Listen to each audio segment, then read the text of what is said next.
Indian premier লিগে play অফের আগেই নকআউট। আপাতত পরিস্থিতিতে এটাই মেনে নিতে হবে। প্লে অফের 3টি দল নিশ্চিত। কলকাতা নাইট রাইডার্স, রাজস্থান রয়্যালসের পর তৃতীয় দল হিসেবে প্লে অফ নিশ্চিত করেছে সানরাইজার্স হায়দ্রাবাদ। চতুর্থ স্পটের জন্য অঙ্কের বিচারে অন্তত 4টি দল রয়েছে, বাস্তবে 2টি, আর সেই 2 দল হলো চেন্নাই সুপার কিংস ও রয়্যাল চ্যালেঞ্জার্স বেঙ্গালুরু। শনিবার প্লে অফে যাওয়ার নকআউট ম্যাচে মুখোমুখি হতে চলেছে আরসিবি ও সিএসকে। কেন নকআউট পদ্ধতি চলবে এখন?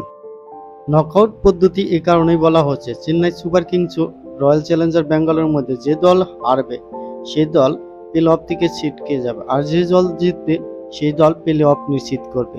তাই নকআউট পদ্ধতি বলাই যেতে পারে। 5 বারের চ্যাম্পিয়ন চেন্নাই সুপার কিংসের ঝুলিতে রয়েছে 14 পয়েন্ট। সমসংখ্যক ম্যাচ খেলে 12 পয়েন্ট রয়েছে RCB.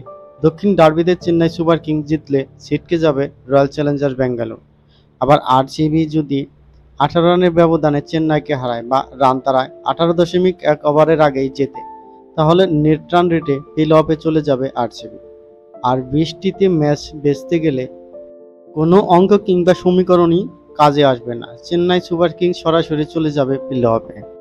Chennai super Kings team বেঙ্গালুরুতে পৌঁছে গিয়েছে। শনিবারের ম্যাচে প্রতিপক্ষ তবে মহেন্দ্র সিং ধোনি, বিরাট কোহলি, রোহিত শর্মা সত্যি কোনো এক ফ্র্যাঞ্চাইজির ক্রিকেটার কি?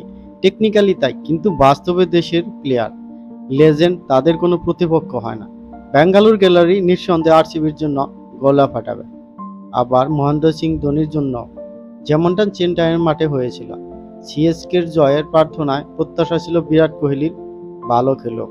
মহেন্দ্র সিং ধোনি যে সব জায়গায় একই রকম শ্রদ্ধার চরিত্র, বেঙ্গালুরুর একটা ছোট্ট উদাহরণই যথেষ্ট।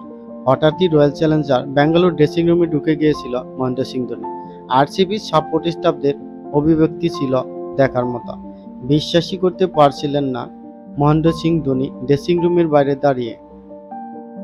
আরসিবির ড্রেসিং রুমে চা পর্ব চলছিল। ধোনিও দরজার বাইরে থেকে নিজের কাপটা এগিয়ে দেন। আরসিবির সাপোর্ট স্টাফ নিজের কাছে থাকা একটি কাপে চা ঢেলে মাহের দিকে এগিয়ে দেন। সেই সাপোর্ট স্টাফের প্রতিটি অভিব্যক্তিতেই জড়ে পড়েছিল অসীম শ্রদ্ধা। আইপিএল এর লিগ পর্বের শেষ ম্যাচ খেলতে বেঙ্গালুরু পৌঁছে গিয়েছে চেন্নাই। বৃহস্পতিবার দু দলেরই অনুশীলন ছিল স্টেডিয়ামে। তখনই এক সুযোগে প্রতিপক্ষ দলের সাজঘরে হঠাৎ চলে যায় ধোনি। তাকে স্বাগত জানান বেঙ্গালুরু ক্রিকেটার এবং সাপোর্ট স্টাফেরা। চা পান করতে করতে সকলে কিছুক্ষণ গল্পে মেতে ওঠেন। ধোনিকে চা দিয়ে আপ্যায়নের ভিডিও যোগাযোগ মাধ্যম পোস্ট করেছে আরসিবি কর্তৃপক্ষ। আইপিএলে 13টি ম্যাচ খেলে চেন্নাইয়ের সংগ্রহ 14 পয়েন্ট। সমসংখ্যক ম্যাচে বিরাট কোহলিদের সংগ্রহ 12 পয়েন্ট। শনিবার চেন্নাই জিতলে প্লে অফে চলে যাবে। বেঙ্গালুরু শুধু জিতলেই হবে না, নেট রান রেট ভালো করতে হবে। 14 পয়েন্ট নিয়ে প্লে অফে যেতে হলে